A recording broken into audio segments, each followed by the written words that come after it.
மீண்டும் வேலையை ஆரம்பித்து விட்டார் வைத்தியர் அர்ஜுனா. இதுதான் இன்று நான் பேச இருக்கக்கூடிய களமாக இருக்கும் என்று நான் நினைக்கின்றேன். குறிப்பாக சிங்கள தலைவர்களை பொறுத்தமட்டில் பலர் தமிழர்களை மிக இழிவாக பேசக்கூடிய களங்களை எடுத்திருக்கக்கூடிய சூழல்களை நாம் பார்த்திருக்கின்றோம். அப்படி அவர்கள் பேசுகின்ற பொழுது தமிழ் நாடாளுமன்ற உறுப்பினர்கள், அரசியல் கட்சி தலைவர்கள் அதற்கு கடுமையான எதிர்ப்புகளை பதிவிட்டிருக்கக்கூடிய களங்களை எல்லாம் பார்த்திருக்கின்றோம். ஆனால் இந்த சரத் வீரசேகரா, சரத் பொன்சேகரா, உதயன் கம்பன் பில்லா, விமல் வீரவன்சா இவர்கள் எல்லாம் தொடர்ச்சியாக தமிழர்களுக்கு எதிரான கருத்துக்களை பதிவிட்டு கொண்டு இருப்பதும், அதை எதிர்க்கக்கூடிய வலுவான தளங்கள் இல்லாத காரணத்தினால் அவர்கள் தொடர்ச்சியாக தங்களுடைய பதிவுகளை பதிவிட்டு கொண்டு இருப்பதையும் நாம் பார்க்கக்கூடிய ஒன்றாக இருக்கின்றது. அப்படித்தான் செம்மணியை மையப்படுத்தியும் சில விமர்சனங்களை அவர்கள் வைத்தார்கள். இப்பொழுதும் வைத்து கொண்டுதான் இருக்கின்றார்கள். செம்மணியில் ஒன்றுமில்லாத பிரச்சனையை கையில் எடுத்துக்கொண்டு தமிழர்கள் குதிக்கிறார்கள், ஆடுகிறார்கள், அதில் இராணுவத்தை சார்ந்தவருடைய உடல் கூட இருந்திருக்கிறது என்ற ஒரு கதையை கூட சிங்கள தலைவர்கள் சொன்ன விடயங்களை நாம் பார்த்திருக்கிறோம். எனவே அவர்களை பொறுத்த மட்டில் தமிழர்களுக்கு எதிரான பதிவுகள் இந்த மண்ணில் உருவாகி கொண்டே இருக்க வேண்டும் என்கின்ற நிலைப்பாட்டில் தெளிவாக இருக்கின்றார்கள். உரிமையைத்தான் தமிழர் கேட்கிறார்கள். இந்த மண்ணில் எங்களுக்கான உரிமையை கொடுங்கள், இது எங்களுடைய பூர்வீகமான மண், இந்த மண்ணில் நாங்கள் வாழ்வதற்கான உரிமையை கொடுங்கள் என்ற கேள்வியைத்தான் தமிழர்கள் வைக்கிறார்கள். ஆனால் எப்படி உங்களுக்கு நாங்கள் உரிமையை கொடுப்பது என்பதை மையப்படுத்தி ஒரு அரசியல் சதுராட்டத்தை கையில் எடுத்து அதை திட்டமிட்டு ஒரு பெரிய வடிவமாக்க உருவாக்கி அதன் அடிப்படையில் ஒட்டுமொத்தமாக தமிழினத்தை ஒன்றியமில்லாமல் செய்துவிட வேண்டும் என்ற முயற்சிகள் எடுக்கப்பட்டது. அந்த முயற்சிகள் எடுக்கப்பட்ட வடுக்கள் இன்றும் தமிழ் மண்ணில் பதிவாகி கொண்டிருக்கின்றன. அந்த மக்கள் இன்றும் அந்த பாதிப்பில் இருந்து மீண்டு வரவில்லை. ஆயினும் இந்த சிங்களர்கள் தமிழர்களுக்கு எதிரான கருத்துக்களை பதிவிடுவதை தொடர்ச்சியாக வைத்து கொண்டிருக்கின்றார்கள். தற்பொழுது அவர்களை எதிர்த்து கேட்கக்கூடிய நாடாளுமன்ற உறுப்பினர்கள் இப்பொழுது மிக அழுத்தமாக அல்லது மிக பலமான ஒரு களத்தில் இருக்கிறார்கள் என்பதற்கு வைத்தியர் அர்ஜுனா அவர்கள் உதாரணம். இதுவரை சிங்களர்கள் தேசிய தலைவரை மையப்படுத்தி பல விடயங்களை குறிப்பிட்டிருக்கின்றார்கள். திடீரென்று தேசிய தலைவர் தன்னை தப்பித்துக் கொள்வதற்காக கெஞ்சினார் என்றும், அவருடைய அந்த பேச்சுக்குரல் அந்த ஒலி பதிவு இருக்கிறது என்றும் பல செய்திகளை இப்பொழுது கட்டவிழ்த்து கொண்டு இருக்கின்றார்கள். இந்த சூழலில் இப்பொழுது வைத்தியர் அர்ஜுனா அவர்கள் ஒரு சரியான வேலையை கையில் எடுத்திருக்கின்றார். இந்த நேரத்திற்கு இந்த வேலை தேவைப்படுகிறது.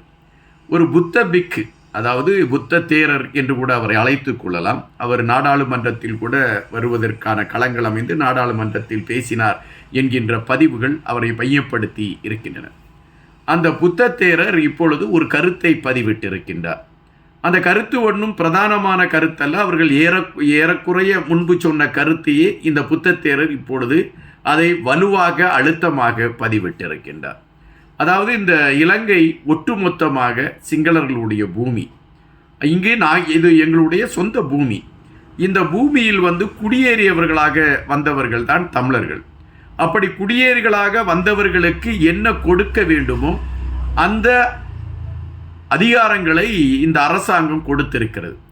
எந்த நாடாவது வந்தேரிகளுக்கு இப்படி மந்திரி சபையிலிருந்து அனைத்து விடயங்களிலும் அதிகாரத்தை கொடுத்து அவர்களை அங்கீகரித்து செல்லக்கூடிய ஒரு களத்தை எடுக்குமா என்கின்றது ரீதியில் அவருடைய கருத்தியல் இருக்கிறது. அதை அவர் சிங்கள மொழியில் பேசியிருக்கின்றார். அது சார்ந்த கருத்துகளுக்கு எதிர்கருத்தை வைத்தியர் அர்ஜுனா அவர்கள் பதிவிட்டிருக்கின்றார். எனவேதான் வைத்தியர் அர்ஜுனா தன்னுடைய வேலையை காட்டிவிட்டார் என்கின்ற கருத்தை பதிவிட்டேன். அந்த புத்த பிக்கு சொல்லிய விடயத்திற்கு வைத்தியர் அர்ஜுனா எடுத்து வைத்திருக்கக்கூடிய பதிவு, நீங்கள் இங்கு தமிழர்களை குடியேறியல் என்று கூறிக்கொண்டிருக்கின்றீர்கள், சற்று நிதானமாக நீங்கள் சிந்திப்பீர்களே என்றால் இந்த மண்ணில் குடியேறியவர்கள் நீங்கள்தான் என்கின்ற ஒரு பதிவை அவர் வைக்கின்றார். அதற்கான சில ஆதாரங்களையும் அவர் வைக்கின்றார். இது ஒருபுறம் இருக்க, இந்த தேரர் சொல்லக்கூடிய விடயத்தை பார்த்துவிட்டு நாம் அமைதியாக கடந்து செல்வோமே என்றால், இதுபோன்று தமிழர்கள் மீது தொடர்ச்சியாக இது உங்களுடைய மண் இல்லை, நீங்கள் வந்தேறியவர்கள் என்ற ஒரு சொல்லாடலை கொண்டு வைத்து ஒட்டுமொத்தமாக இந்த மண்ணில் தமிழர்கள் வந்தேரிகளாகத்தான் இருந்தார்கள் என்கின்ற நிலைப்பாட்டை உருவாக்கி அதை முன்னிலைப்படுத்துவதற்கான ஒரு களத்தை எடுத்ததாக அமைந்துவிடும் என்கின்ற ஒரு பயம் எல்லோர் மனதிலும் இருக்கிறது. எனவே அதற்கு அந்தந்த நேரத்தில் தெளிவான ஒரு எதிர்ப்பை பதிவிட வேண்டும் என்பது களம். அந்த எதிர்ப்பை இப்பொழுது வைத்தியர் அர்ஜுனா அவர்கள் மிக தெளிவாக பதிவிட்டிருக்கின்றார்.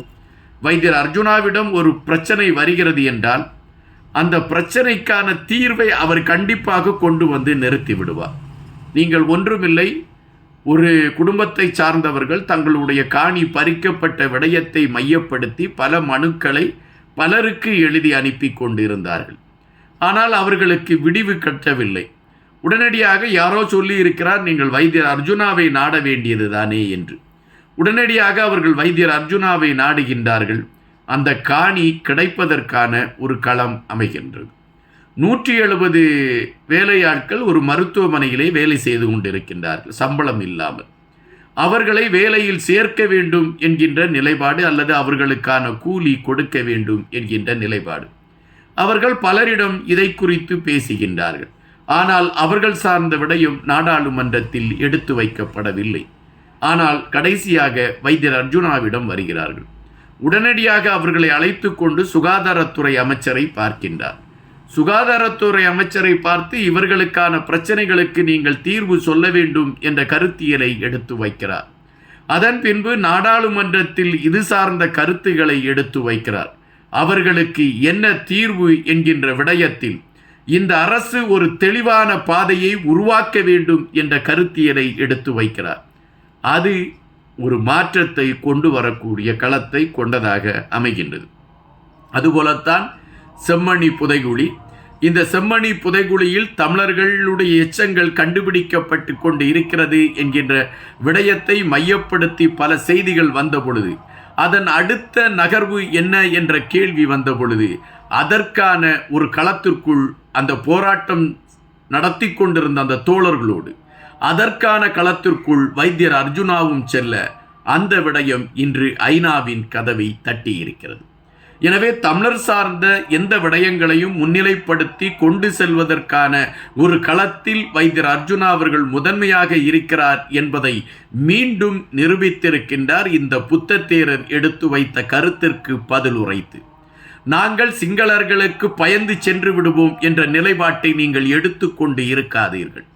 இந்த மண் எங்கள் மண் என்பதை நிரூபிப்பதற்கு நாங்கள் தயாராகிவிட்டால் உங்களால் அது தாக்கு பிடிக்க முடியாது. ஆதாரங்கள் எங்களிடம் இருக்கிறது. அடுக்கடுக்கான ஆதாரங்களை கையில் வைத்து கொண்டு இருக்கின்றோம். புத்ததேரருக்கு கொடுக்கப்பட்டிருக்கக்கூடிய வேலை எங்களை இந்த மண்ணில் குடியேறியவர்கள் என்று கொண்டு செல்ல வேண்டும் என்கின்ற நிலைப்பாடு. ஆனால் உண்மையை நாங்கள் உரக்க பேசினால் நீங்கள் தாங்கிக் கொள்ள மாட்டீர்கள் என்று வைத்தியர் அர்ஜுனா எடுத்து வைத்திருக்கக்கூடிய இந்த கருத்தியல் இன்னும் தமிழர்களுக்கான அடையாளத்தை வலுவாக கொண்டு செல்லக்கூடிய ஒரு பாதையாக இருக்கிறது. வைத்தியர் அர்ஜுனாவுடைய ஒவ்வொரு செயல்பாடுகளுமே பாராட்டுக்கு உரியதாக அமையக்கூடிய காலத்தை தான் இந்த மண் எதிர்பார்த்து கொண்டு இருக்கிறது. நன்றியுடன் இன்பா.